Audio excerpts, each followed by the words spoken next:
Hello students, saviour academy में आप सभी का एक बार फिर स्वागत है बच्चों। काफ़ी दिनों के बाद हम ये क्लास लेकर आए हैं और अब जो सीरीज बच्चों होने वाली है वो है एमसीक्यू की सीरीज। क्लास 11th की यूनिट नंबर 3 बच्चों, उसके कुछ इंपॉर्टेंट एमसीक्यू जो आपके पेपर में आने की संभावना है, जो बहुत ही ज़्यादा इंपॉर्टेंट है, उन सभी को मैं आपके बीच लेकर आया हूँ।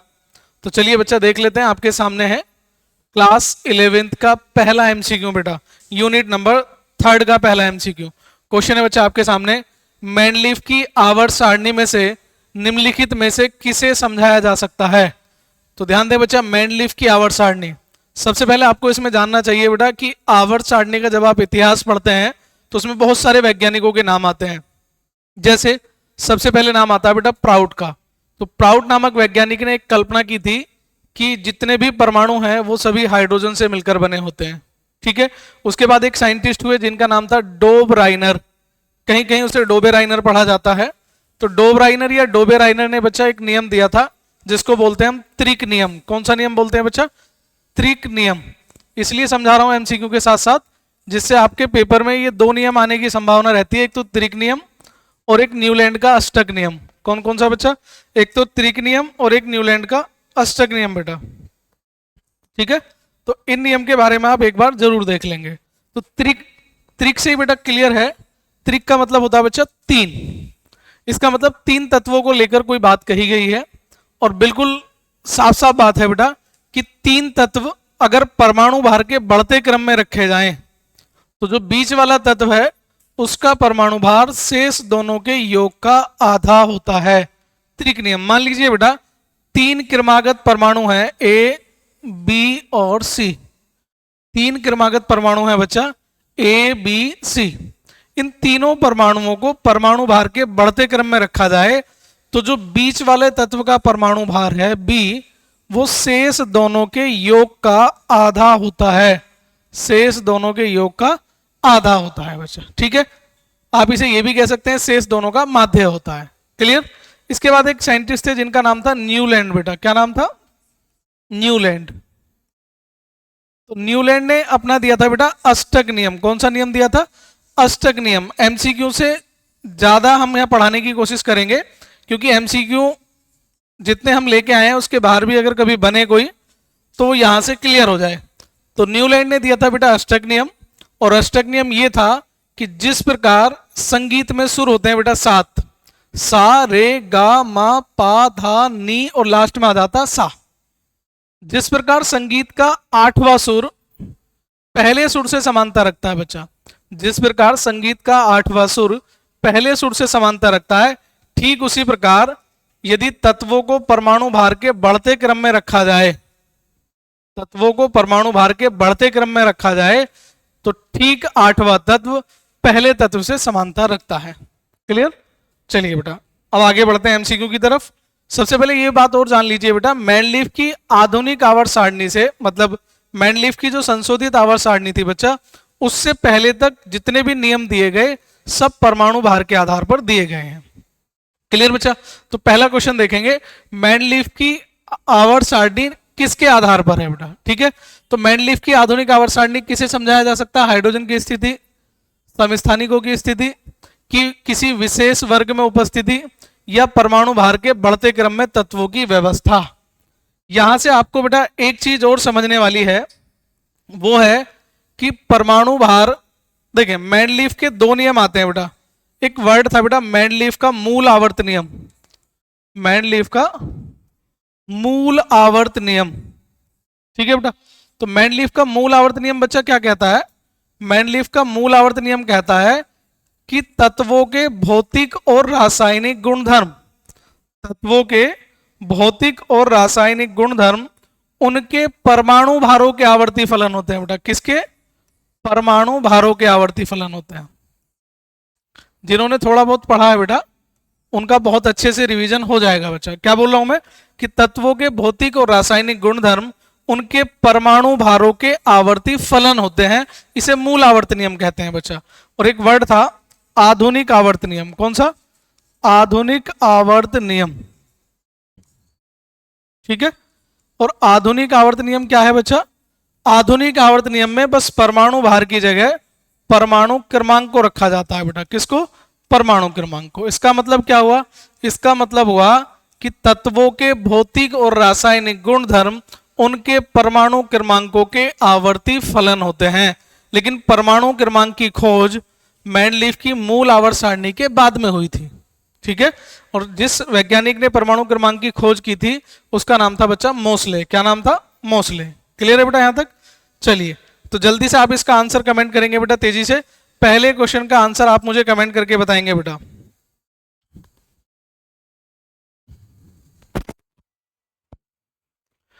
जल्दी बताएं बेटा इस क्वेश्चन का आंसर। तो आप समझ गए होंगे, इसका राइट आंसर है परमाणु भार के बढ़ते क्रम में तत्वों की व्यवस्था को समझाया जा सकता है बेटा। किसके आधार पर बेटा? परमाणु भार के बढ़ते क्रम।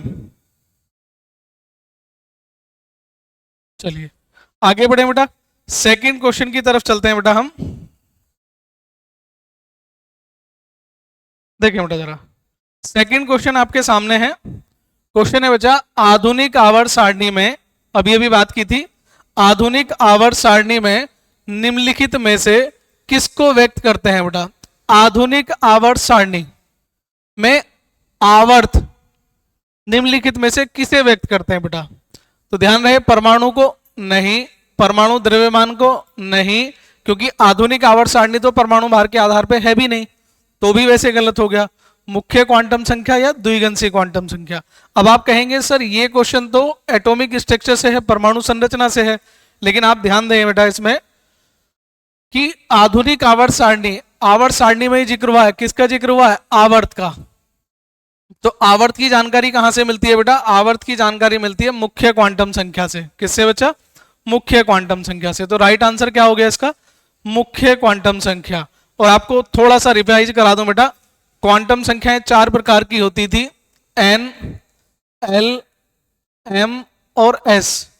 कहीं कहीं पर एम को एम एल से प्रदर्शित करते हैं और एस को एम एस से प्रदर्शित करते हैं बेटा एनसीईआरटी में। ठीक है, तो क्वांटम संख्या क्या थी? मुख्य क्वांटम संख्या, द्विगंशीय क्वांटम संख्या, चुंबकीय क्वांटम संख्या और चक्रण क्वांटम संख्या।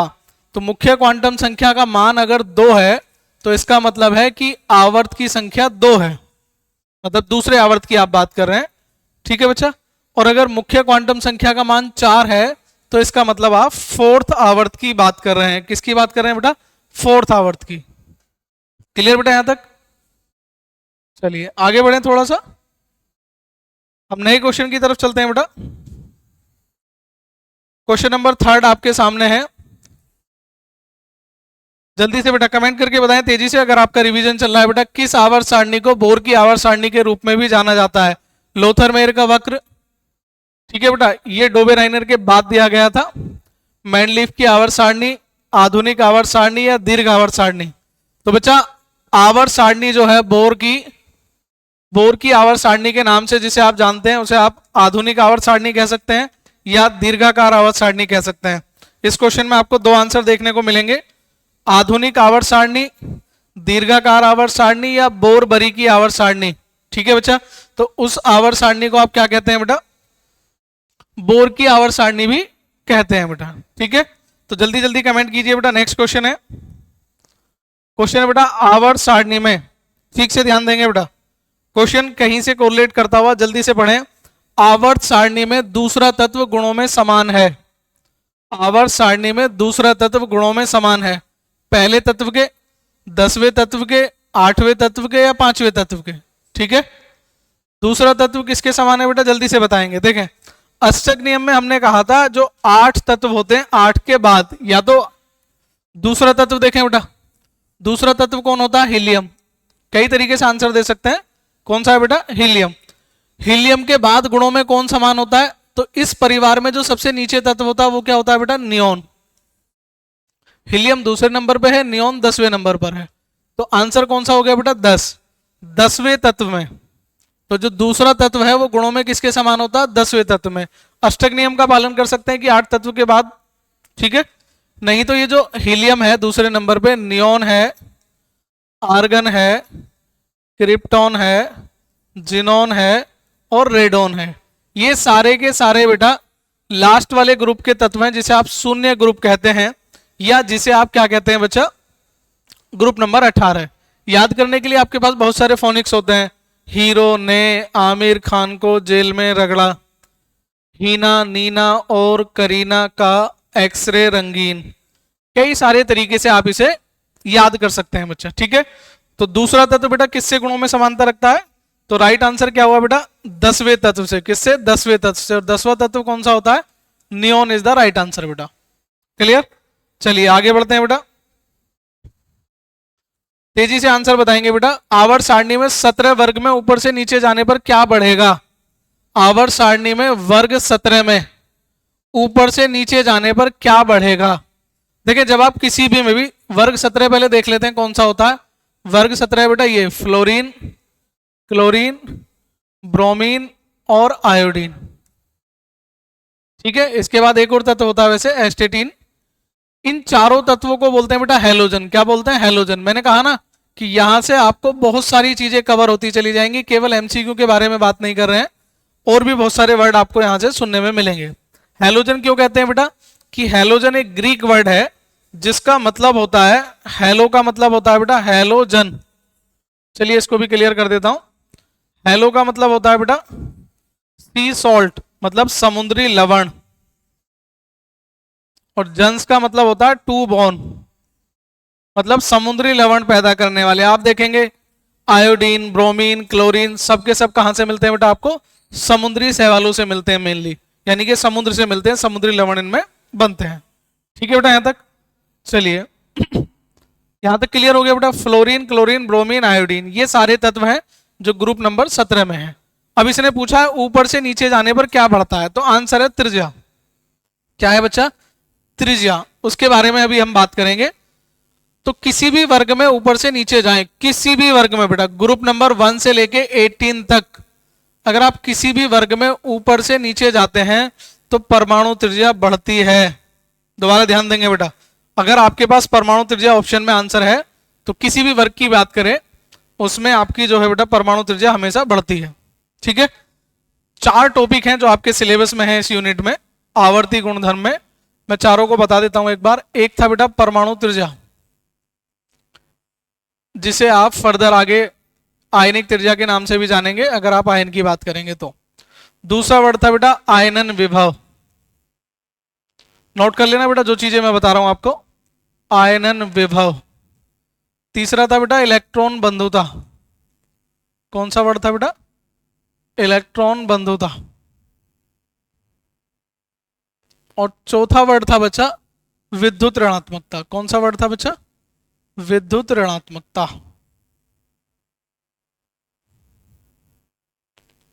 ये 4 प्रॉपर्टी हैं जो आपके कोर्स में टीचर एक्स्ट्रा पढ़ाएं या कोई भी पढ़ाएं, लेकिन आवर्ती गुणधर्म जो है बच्चा वो यही 4 हैं। तो आपको मैं एक छोटा सा हिंट दे देता हूं, चारों लिखने का फायदा क्या हुआ कि परमाणु त्रिज्या ऊपर से नीचे जाने पर बढ़ती है, और ये गुण तीनों के तीनों इसके अपोजिट होते हैं। इसका मतलब क्या कहेंगे कि किसी भी वर्ग में ऊपर से नीचे की ओर जाने पर ये तीनों गुण बच्चा क्या होंगे? डिक्रीज होंगे, घटेंगे। परमाणु त्रिज्या लेफ्ट टू राइट जाने पर बच्चा क्या होगी? घटेगी। ग्रुप नंबर 17 तक की बात होती है बेटा, और ये तीनों के तीनों बढ़ेंगे। बात ध्यान रहेगी। मतलब आपको केवल एक ही पॉइंट याद रखना है, और वो याद रखना है परमाणु त्रिज्या ऊपर से नीचे की ओर जाने पर बढ़ती है, बाकी सब इसके अपोजिट है बच्चा, ठीक है। कि ये तीनों के तीनों ऊपर से नीचे जाने पर घटेंगे, लेफ्ट टू राइट जाने पर बढ़ेंगे। चलिए राइट आंसर आपको मिल गया था बेटा, क्या था? परमाणु त्रिज्या इज द राइट आंसर बेटा, ठीक है। चलिए आगे बढ़ते हैं बेटा। क्वेश्चन नंबर 6, निम्न में से अम्लीय ऑक्साइड कौन सा है बच्चा? जल्दी से कमेंट करेंगे बेटा, तेजी से आंसर बताएं कि इनमें से कौन सा ऑक्साइड जो है वो अम्लीय है। पहले मैं बात करता हूं बेटा ऑक्साइड की, मैं जनरल बात कर रहा हूं बेटा। ऑक्साइड 2 ही प्रकार के संभव हैं, कमेंट करके जब तक आंसर बताएं बेटा। ऑक्साइड 2 ही प्रकार के होते हैं बेटा, एक होता है अम्लीय ऑक्साइड और दूसरा ऑक्साइड होता है बेटा क्षारीय ऑक्साइड। कौन सा होता है? क्षारीय। बेसिक तौर पे बात करें तो जितनी भी धातुएं हैं उन सबके ऑक्साइड क्षारीय होते हैं, ठीक है बच्चा। और जो अधातुएं हैं उनके ऑक्साइड कैसे होते हैं बेटा? अम्लीय होते हैं। बात क्लियर है? मैंने क्या कहा बेटा? मैंने कहा है आपसे कि जो धातुएं होती हैं उनके ऑक्साइड क्षारीय होते हैं और अधातुओं के जो ऑक्साइड हैं वो अम्लीय होते हैं। कुछ एक्सेप्शन आपको मिल सकते हैं, जैसे हाइड्रोजन का जो ऑक्साइड है, जिसे आप जनरली, हाइड्रोजन का ऑक्साइड क्या होता है बेटा, H2O। अब H2O ना तो अम्लीय होता है और ना ही क्षारीय होता है, मतलब उदासीन होता है। लेकिन मैं आपको बता दूं बेटा, धातुओं के कुछ ऑक्साइड उभयधर्मी भी होते हैं, ये भी आप सुनते जाना, ये वर्ड आपको कम मिलेंगे बेटा सुनने के लिए। कैसे होते हैं? उभयधर्मी ऑक्साइड भी होते हैं, एम्फियोटेरिक ऑक्साइड होते हैं। इनका क्या काम होता है बेटा, ये क्षार के साथ क्रिया करके भी लवण बना सकते हैं और अम्ल के साथ क्रिया करके भी लवण बना सकते हैं। इसका मतलब ये क्षारीय गुण भी प्रदर्शित करते हैं और अम्लीय गुण भी प्रदर्शित करते हैं, मतलब समझे, उभयनिष्ठ, उभय मतलब कॉमन, ठीक है। तो ये अम्ल की तरह भी व्यवहार कर सकते हैं और क्षार की तरह भी। उभयधर्मी ऑक्साइड का अगर फ्यूचर में कभी क्वेश्चन बने, आगे आप कॉम्पिटिटिव वगैरह की तैयारी करें तो देख के रखना बेटा। एक तो एल्यूमिनियम का ऑक्साइड है बेटा, ठीक है, एक जिंक का ऑक्साइड है, लेड का ऑक्साइड है बेटा, है ना, और टिन का ऑक्साइड है। ये तीनों चारों के जो ऑक्साइड है बेटा, ये उभयधर्मी प्रकार के हैं, मतलब ये अम्लीय की तरह भी व्यवहार करेंगे बच्चा और क्षारीय की तरह भी व्यवहार करेंगे। अम्ल से क्रिया करके भी लवण बना सकते हैं और क्षार से क्रिया करके भी लवण बना सकते हैं, ठीक है। तो अब आइए क्वेश्चन की तरफ चल लेते हैं बेटा। क्वेश्चन, सोडियम क्या है बच्चा, तो सोडियम होता है धातु। क्या होता है बच्चा? धातु होता है, ठीक है। सोडियम क्या होता है बच्चा? धातु होता है। और धातु का ऑक्साइड कैसा होगा? क्षारीय होगा मेरे बच्चे। कैसा होगा बेटा? क्षारीय हो गया, मतलब ये तो आंसर नहीं है। Fe आयरन होता है, लोहा है, धातु होता है, ये भी नहीं है। सिलिकॉन के बारे में ज्यादा जानकारी नहीं है, तो मैग्नीशियम के बारे में जानकारी है Mg के बारे में, और Mg क्या है बच्चा? धातु, तो ये भी नहीं है। मतलब धातुओं के ऑक्साइड तो अम्लीय होते ही नहीं है, किसी भी धातु का ऑक्साइड अम्लीय नहीं है। इसका मतलब राइट आंसर क्या होगा बेटा?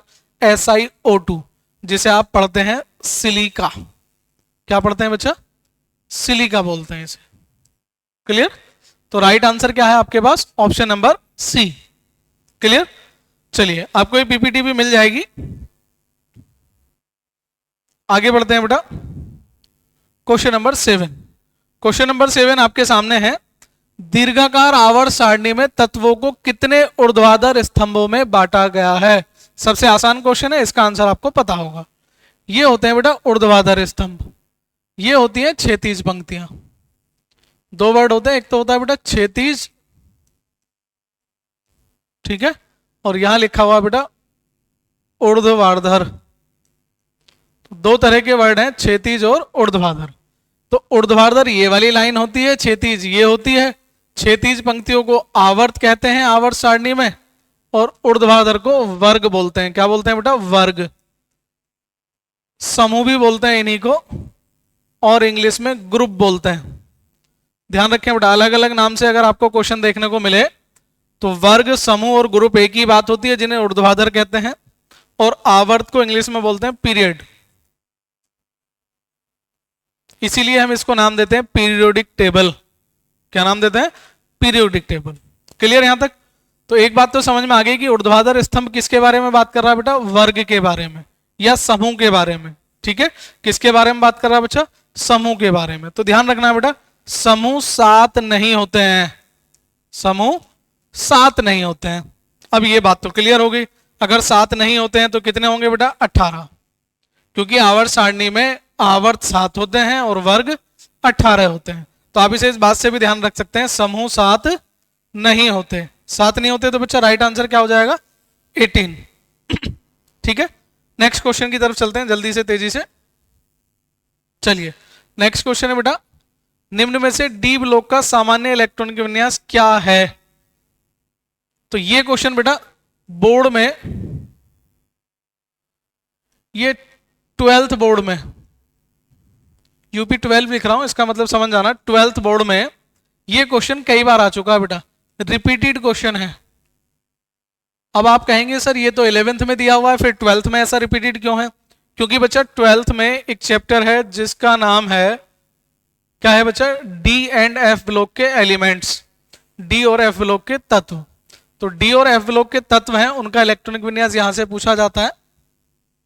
अगर आपको इलेक्ट्रॉनिक विन्यास का थोड़ा सा भी आइडिया है, मैं बताता हूं, नहीं आता तो आप कमेंट करके बता देना मुझे, 1s2 2s2 2p6 3s2 3p6 और फिर आता है बेटा 4s2 और लास्ट में आता 3d10, आगे चलता चला जाता है बेटा। तो यहाँ नोट करने वाली बात यह है कि 4s और d इन दोनों में डिफरेंस है। 4s के बाद 3d भरा जाता है बेटा, किसके बाद? 4s के बाद तो भरा जाता 3d और 5s के बाद भरा जाएगा 4d। इसका मतलब d एक कम भरा जाता है। d क्या भरा जाता है बच्चा? कम भरा जाता है। क्वेश्चन को जरा ठीक से लेना बेटा इसे। तो इसका मतलब अगर ns है तो d क्या होगा? n-1d। ये चीज क्लियर समझ में आई? मैंने कहा है अगर s जो है वो 4th क्लास है तो d कितना होगा? 3rd होगा, मतलब n-1 होगा। और d में इलेक्ट्रॉन कितने आ सकते हैं? 1 से 10 तक। कितने आ सकते हैं? 1 से 10 तक। और s में कितने आते हैं? 2। तो मैं लिख रहा हूं 1 से 2। 1 से 2 क्यों लिख रहा हूं? राइट आंसर आप समझ गए होंगे बेटा, d है। 1 से 2 क्यों लिख रहा हूं? जिन्हें ध्यान है वो देखेंगे बेटा। क्रोमियम 24 नंबर पे होता है और कॉपर 29 पे होता है। इनका इलेक्ट्रॉनिक कॉन्फ़िगरेशन थोड़ा सा एक्सेप्शन माना जाता है। एक्सेप्शन वैसे कुछ नहीं होता, आप पढ़ेंगे तो उसका पर्टिकुलर रीजन होता है। फिलहाल के लिए इतना बता रहा हूं बेटा। इसके लास्ट में होता 4s1 3d5 और ये हो जाता है बच्चा 4s1 3d10। किस किस को कॉपर और क्रोमियम का इलेक्ट्रॉनिक विन्यास प्रॉपर आता है कमेंट करेंगे बेटा। चलिए आगे बढ़ते हैं बेटा हम। तो राइट आंसर आपको मिल गया होगा। क्वेश्चन का लेवल इसलिए भी है क्योंकि बोर्ड में कई बार आ चुका है। चलिए आगे बढ़ते हैं बेटा। नेक्स्ट क्वेश्चन है आपके पास। यदि तत्व का अंतिम इलेक्ट्रॉनिक विन्यास ns2np5 हो तो तत्व क्या होगा? अब ध्यान देना बेटा, ns2np5 यहां पर n का नंबर नहीं दिया। ये 2s2 और 2p5 भी हो सकता है, ये 3s2 और 3p5 भी हो सकता है। बात क्लियर है बेटा? 2s2 3s2 या 4s2 जो भी ऑप्शन होगा। चलिए ट्राई करते हैं, तब तक आप राइट आंसर कमेंट कीजिएगा बेटा। ऑप्शन में आपके लिए जगह छोड़ देता हूं। तो इलेक्ट्रॉनिक विन्यास में करता हूं बेटा 1s2 2s2 और मैंने एक छोड़ दिया बेटा 2p5। कहां छोड़ दिया? 2p5 पर। अब 2p5 5 2 7 और 2 9, मतलब परमाणु क्रमांक कितना हो जाएगा? 9। लेकिन 9 मेरे पास ऑप्शन में नहीं है। इसका मतलब ये इलेक्ट्रॉनिक विन्यास जो है, इलेक्ट्रॉनिक कॉन्फ़िगरेशन है जो है, वो आपका सेटिस्फैक्ट्री नहीं है। इससे आगे बढ़ते हैं। 1s2 2s2 2p6 3s2 बचा और 3p5। मैंने कहा ना आपको s2 और p5 पे रुकना है, पहले 2 पे फिर 3 पे फिर 4 पे। तो 2 2 4 6 10 2 12 और 5 17। तो कौन सा आंसर हो सकता है? 17 हो सकता है। 17 के बाद मैं आपको बताऊं बेटा 35 भी हो सकता है। 35 के बाद अगर आप देखें तो 53 भी आंसर हो सकता है। लेकिन जो भी इसमें ऑप्शन होगा, तो ऑप्शन कौन सा बचा? 17। तो 17 इज द राइट आंसर। समझ में आया या नहीं आया जल्दी से कमेंट करके बताएं, क्योंकि ये सारे के सारे सेकंड यूनिट पे बेस्ड हैं जिसका नाम है इलेक्ट्रॉनिक कॉन्फ़िगरेशन, यानी कि परमाणु संरचना। आगे बढ़ते हैं बेटा हम। क्वेश्चन नंबर 10 बड़ा आसान सा क्वेश्चन है। 1s2 2s2 2p6 और 3s1 क्या है? धातु है, अधातु है, उपधातु है, अक्रिय गैस है। तो सबसे पहले देखें बेटा कौन से ब्लॉक का तत्व है? एस ब्लॉक का। किसका तत्व है बच्चा? एस ब्लॉक का। तो एस ब्लॉक कुछ ऐसे होता है स्टार्टिंग में, ठीक है। अगर आप एस ब्लॉक में पहला तत्व देखें यहां पर, तो ये हाइड्रोजन होता है। क्या होता है? हाइड्रोजन। इसके अलावा ये जो पूरा का पूरा एस ब्लॉक है बच्चा, कंप्लीट एस ब्लॉक धातु होता है। क्या होता है? धातु होता है। कंप्लीट का कंप्लीट जो एस ब्लॉक है बच्चा वो क्या होता है? धातु होता है। इसमें अगर मैं आपको बताऊं बेटा, ये जो पहले वाला ग्रुप है